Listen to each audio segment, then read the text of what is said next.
Welcome to Click with JFCS. My name is Leah Sorokorensky, and I'm a nurse practitioner with the Holocaust Survivor Program. In today's video, I wanted to discuss the physical effects of trauma. Many are aware of the psychological impact that trauma has on our well-being. We're familiar with PTSD, anxiety, depression, but today I wanted to focus on the specific negative health physical impacts that it has on our body. So let's discuss the biology behind trauma. Simply put, trauma is recognized as a stressor to the body.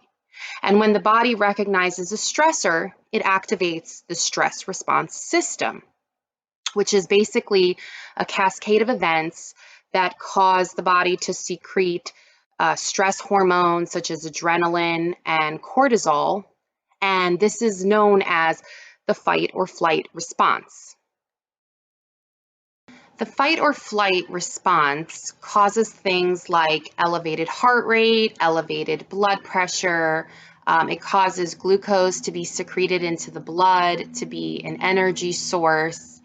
And at the same time, while certain things are increased and elevated, some things are diminished or shut down, such as digestion, which is not essential when you're trying to run away, things like the reproductive system, things that could take away from the precious energy that you need to respond to this stressor. Normally, when the stressor goes away, the body returns to baseline. However, in the case of trauma, this is not necessarily true. This can be due to prolonged exposure to trauma or to associations from a single incident of trauma that are constantly being triggered by sights, sounds, and smells, thereby causing this chronic stress response system. And as we know, these stress hormones can cause wear and tear on the body, and this is how it negatively impacts our health. So we know that it impacts the cardiovascular system.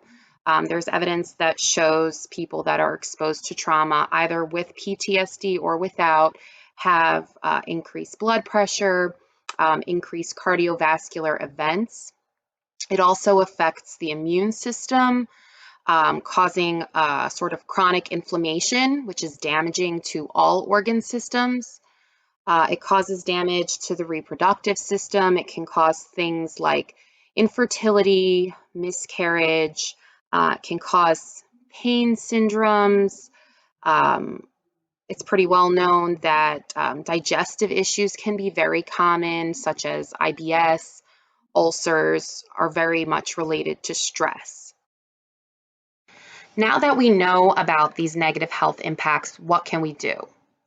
Well, firstly, it's important to be aware of this association, as stress can be the cause of certain health issues.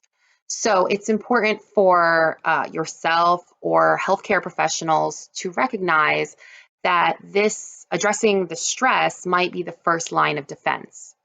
Secondly, there are certain things that you can do at home, such as exercise, yoga, mindfulness, meditation, which have all been shown to decrease inflammation in the body.